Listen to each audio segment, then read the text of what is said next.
Hey, Lawrence here. Welcome to a Quick Take Business Week's episode. We've got a lot of inquiries and a lot of people commenting about marketing, right? Like how to navigate the whole marketing process in terms of generating leads and how to bring those into a funnel. So we're going to talk about that today.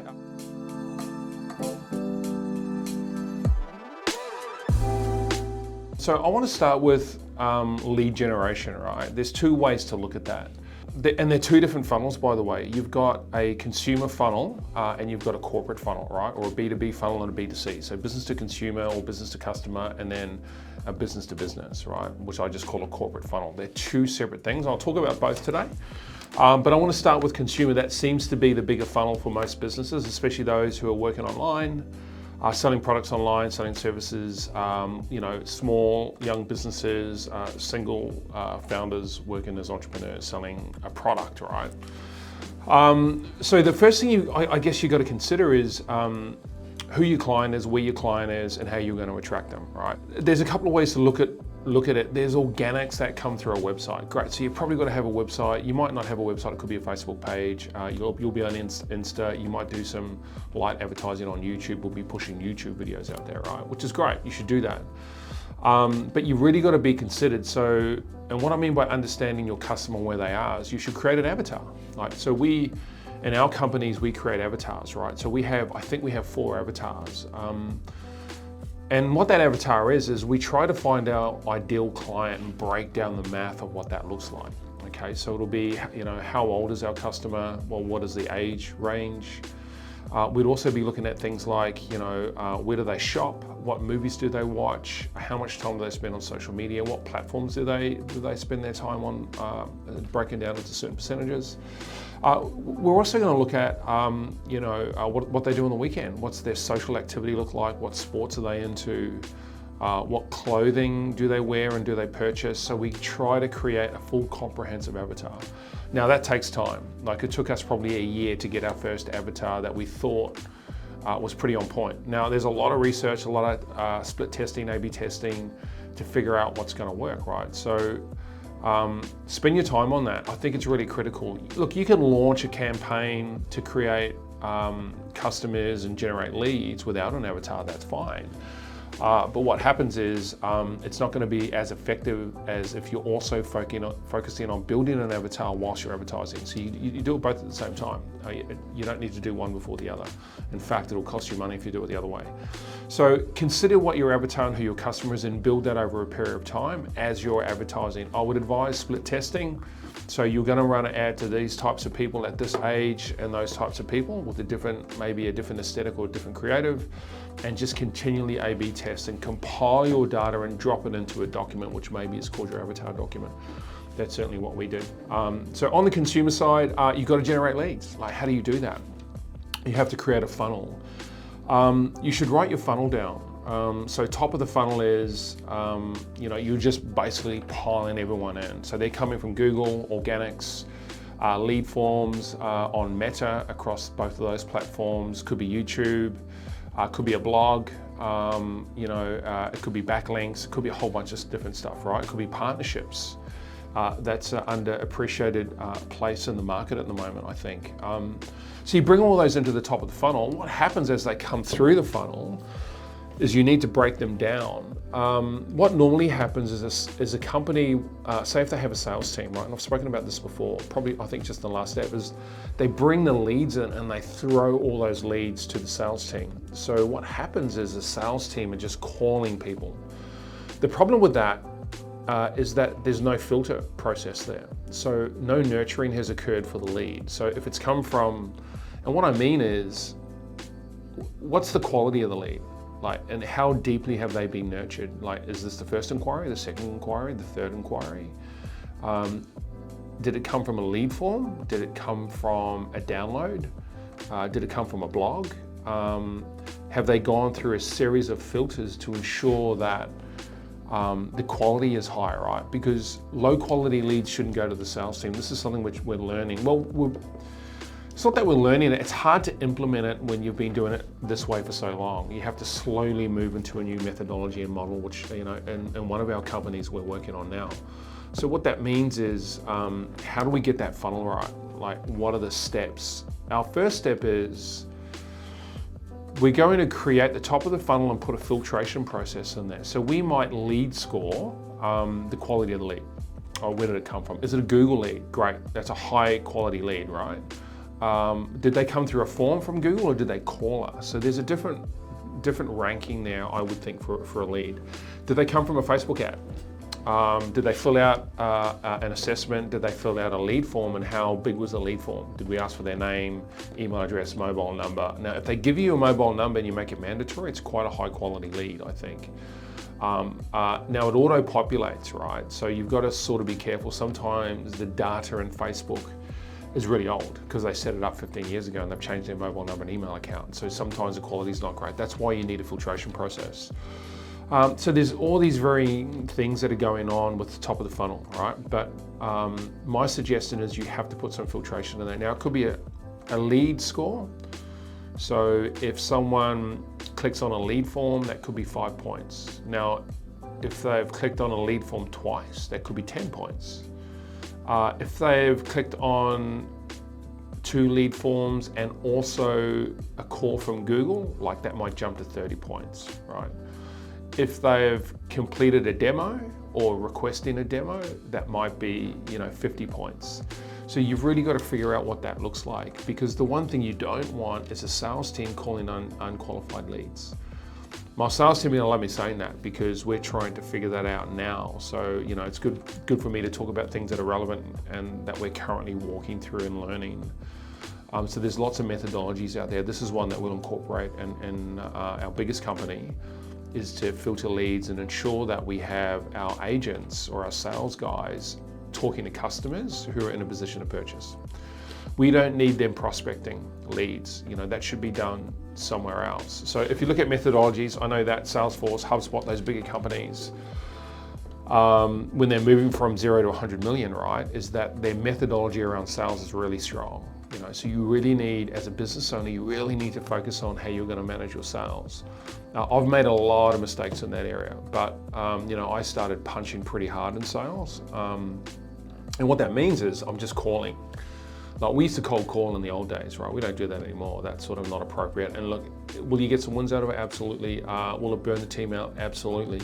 Will you be able to scale revenue? Absolutely not. It's just not possible. So you need to use intelligence, right? So I'm building a model now that we will roll out fairly soon, and it's a proven model. And the good thing about this is that when it comes to sales, you need to go and find companies who have been very successful in that space, and then you need to look at their methodologies, their modeling, their policies and processes, and then re-engineer them to fit your company, your business, your product. You don't need to do a lot of re-engineering, by the way. They're pretty solid and pretty generic across all products and services, including the way it's delivered to the market. So just think about that. I would do that. I've done that, I'm doing that, and I've always done that. Why would I need to rethink something and re-innovate when it's already been done before I came along, right? So that there's a lesson in that, so you should think about that. So back to the funnel stuff. So top of the funnel, put a filtration process in there. Make sure it's good, use a scoring system or some type of system. And then it drops down to the next level of the funnel. So if the customer's not ready to buy, it goes somewhere else. Where does it go? Oh, I just throw it in the bin. No, don't do that. What you should do is you should move them into a pipeline, right? So just pipeline them. And if you don't know what pipeline means, what it means is that you're going to put them into a nurturing funnel, right? So, which means you might be sending them an email every week for a period of weeks or months, even years. Like our nurturing funnels go for 12 months, and then they start all over again. And that's just light and formative. We don't sell in nurturing. What we do is we provide what we think is high value content, which could be an article about that particular industry related to that product. It could be just general informative information about the market in general, about business. It could be about anything, right? What we think is deemed important to that avatar. That's why that avatar was important. What are they interested in? So we build our marketing funnel around that, right? So that's nurturing emails. You could nurture in SMS, you could nurture in other ways. There's a whole bunch of ways to nurture. It could be a phone call every 3 months. It could be a check-in every 4 weeks. Whatever that may be, you sort of need to figure that out. What we do is we send out an email, when they first apply for the lead in the short term, we sort of hit the customer a little bit harder with more information about the service or the product that they've inquired. And then we give them more information, we give them pricing options, we give them the price as well in that nurturing funnel. We want to do that. We want to be transparent and honest and upfront. So we sort of do that as well. And we're still trying to figure that out. There's a lot of tweaking and things that you have to do in that space, right? So, and then what happens is out of the 100 leads that come through, what will occur is you'll get rid of 50% of those leads. And the 50% that's remaining, those go down to the next stage of the funnel. And then you're going to filter them again.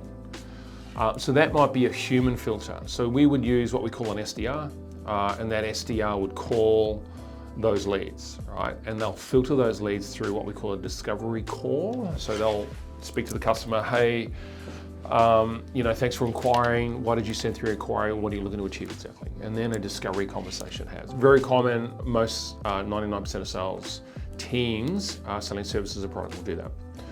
So you should do that because you're getting rid of the riffraff. Well, they're not riffraff. I shouldn't say that they're customers, but they're not ready to buy, right? So you get rid of those guys. The ones who are in a higher stage of purchase, who are moving towards pricing, because when a customer moves towards pricing, they're in a position where they're looking to purchase now, right?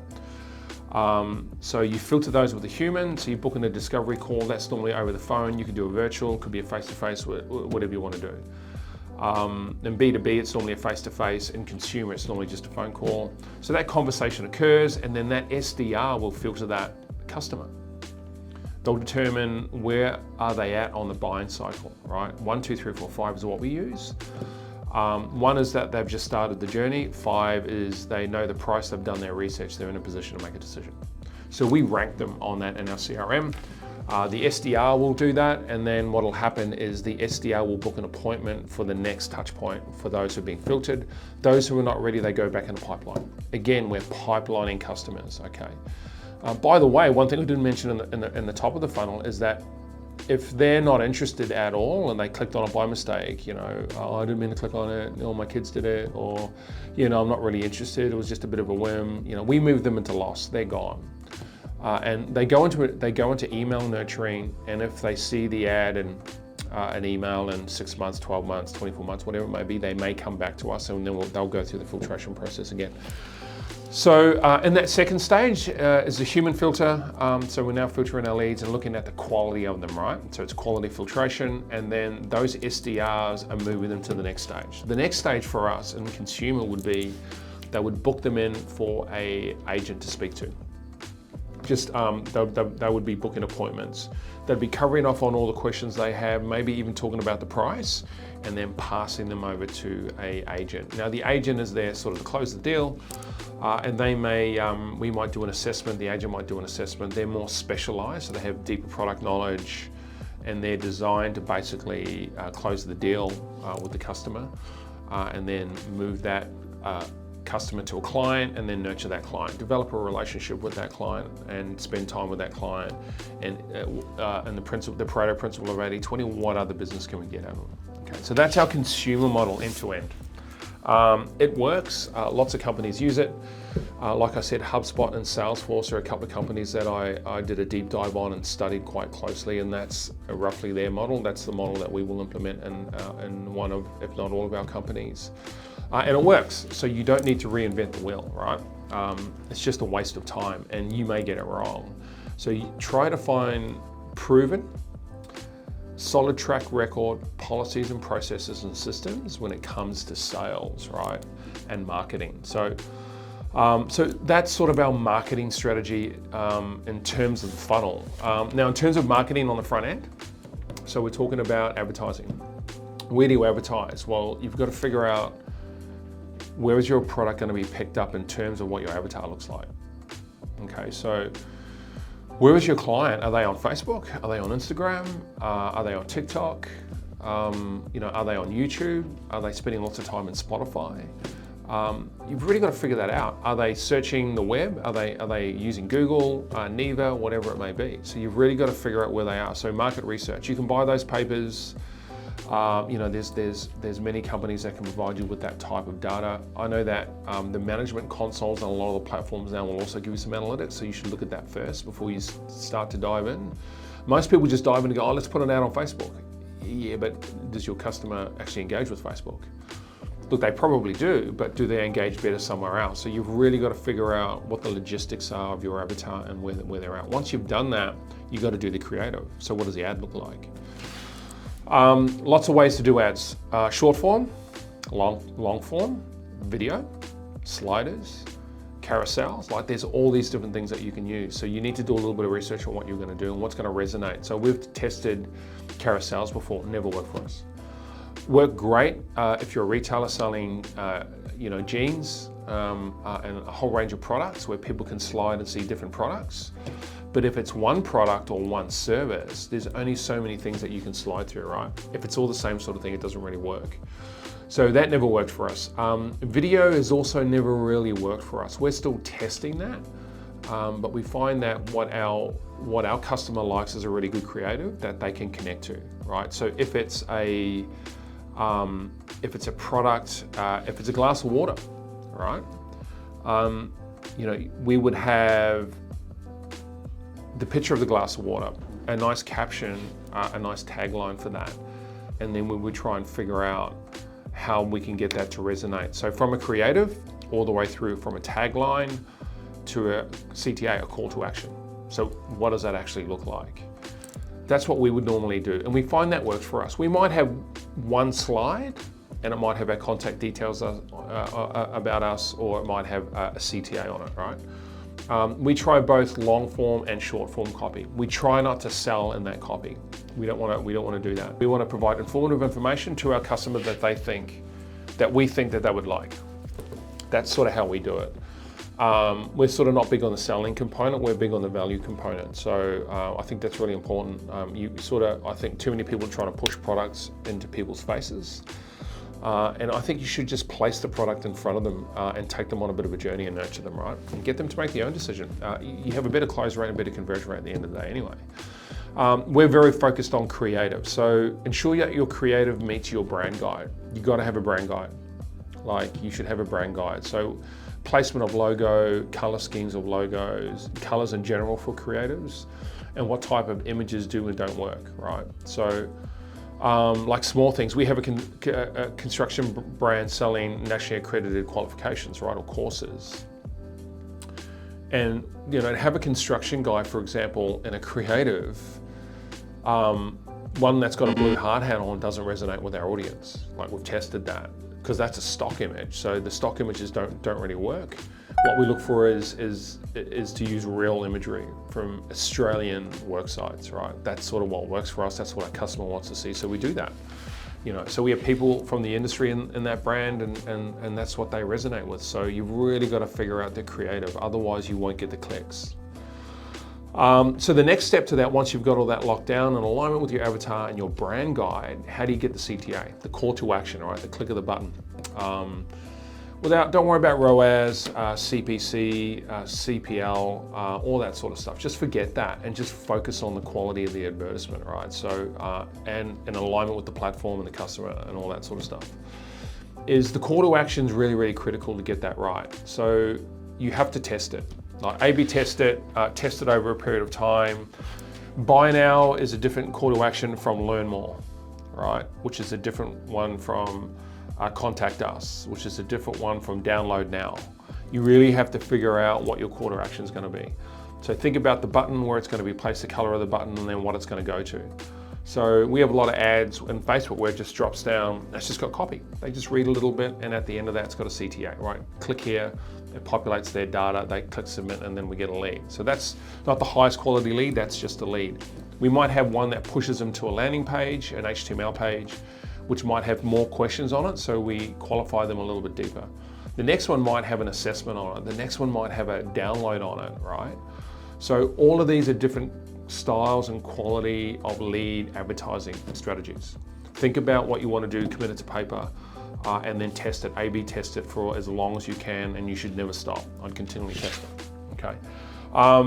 So I hope that helps in that consumer vertical, right? So figure out your funnel, who your avatar is, how you're going to advertise, what platforms they're on.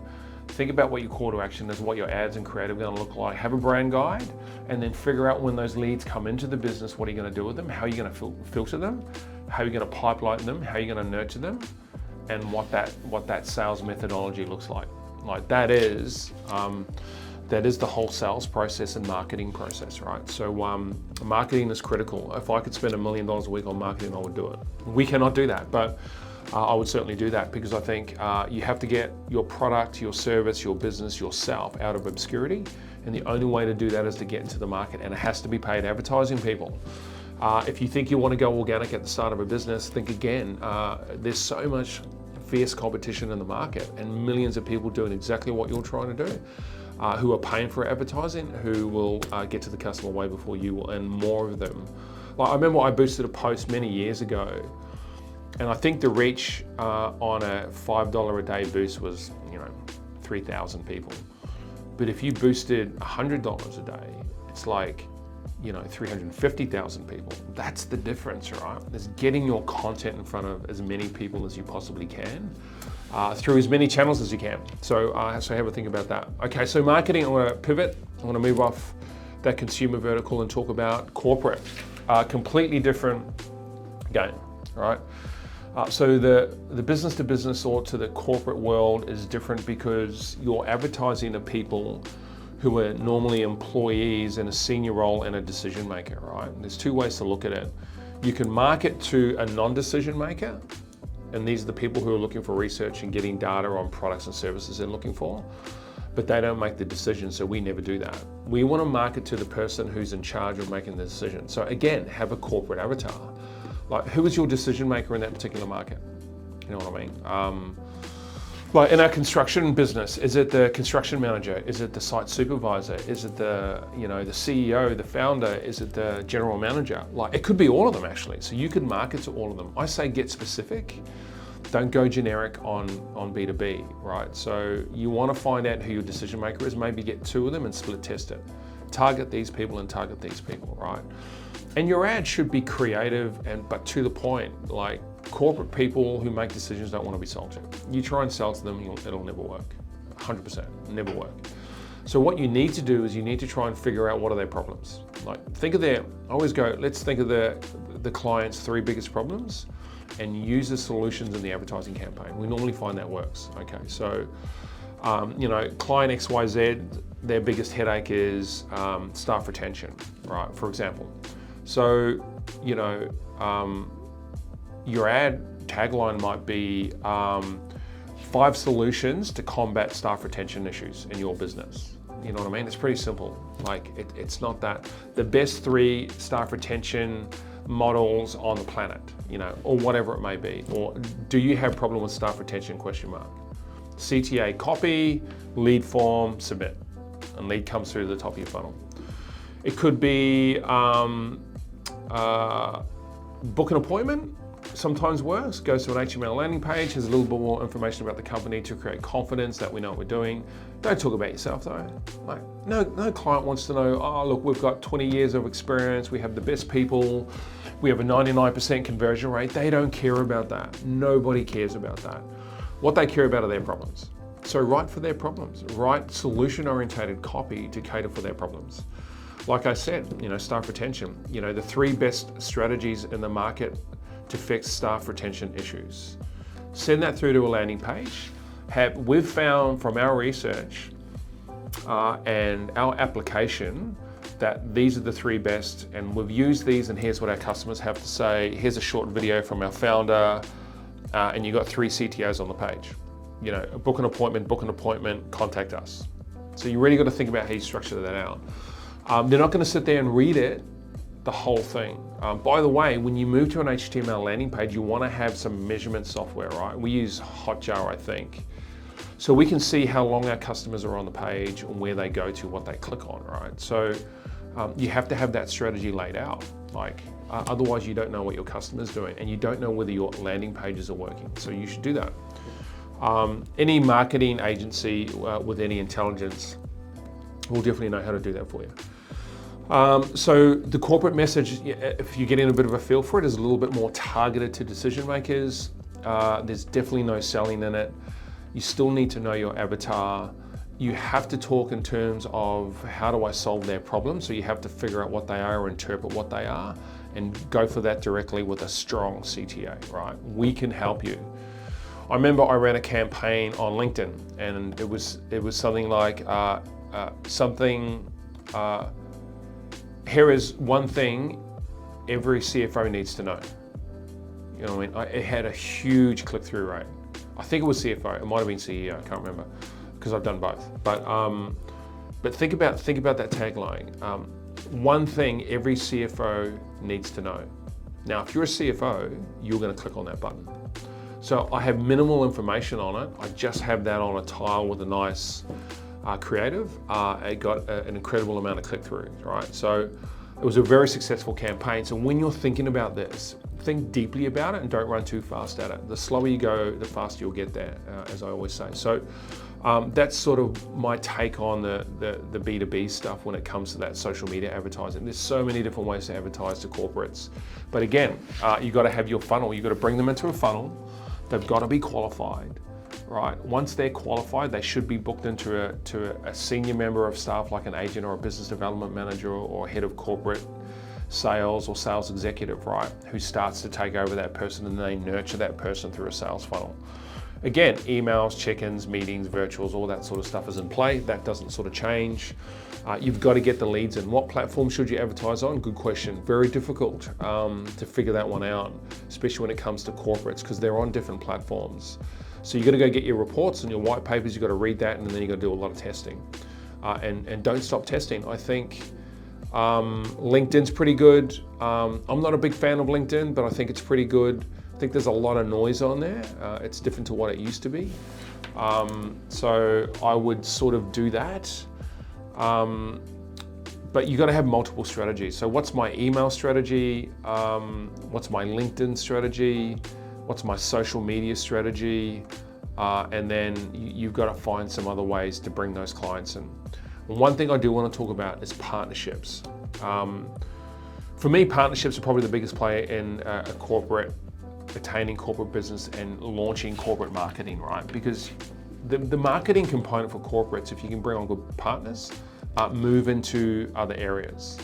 They just move into other areas. The clients of your partners, you get exposed to them. And if you're in the right vertical market together, mate, it's magic. Like, it's really, really good. So, and you leverage the back of their connections, their business, and if you can help them out and they can help you out, that partnership can flourish. It can be pretty rewarding financially and in a corporate context, right? So don't underestimate partners. I think it's a huge play. I think people underestimate it, and we're trying to really figure out how we can create great partnerships with our customers.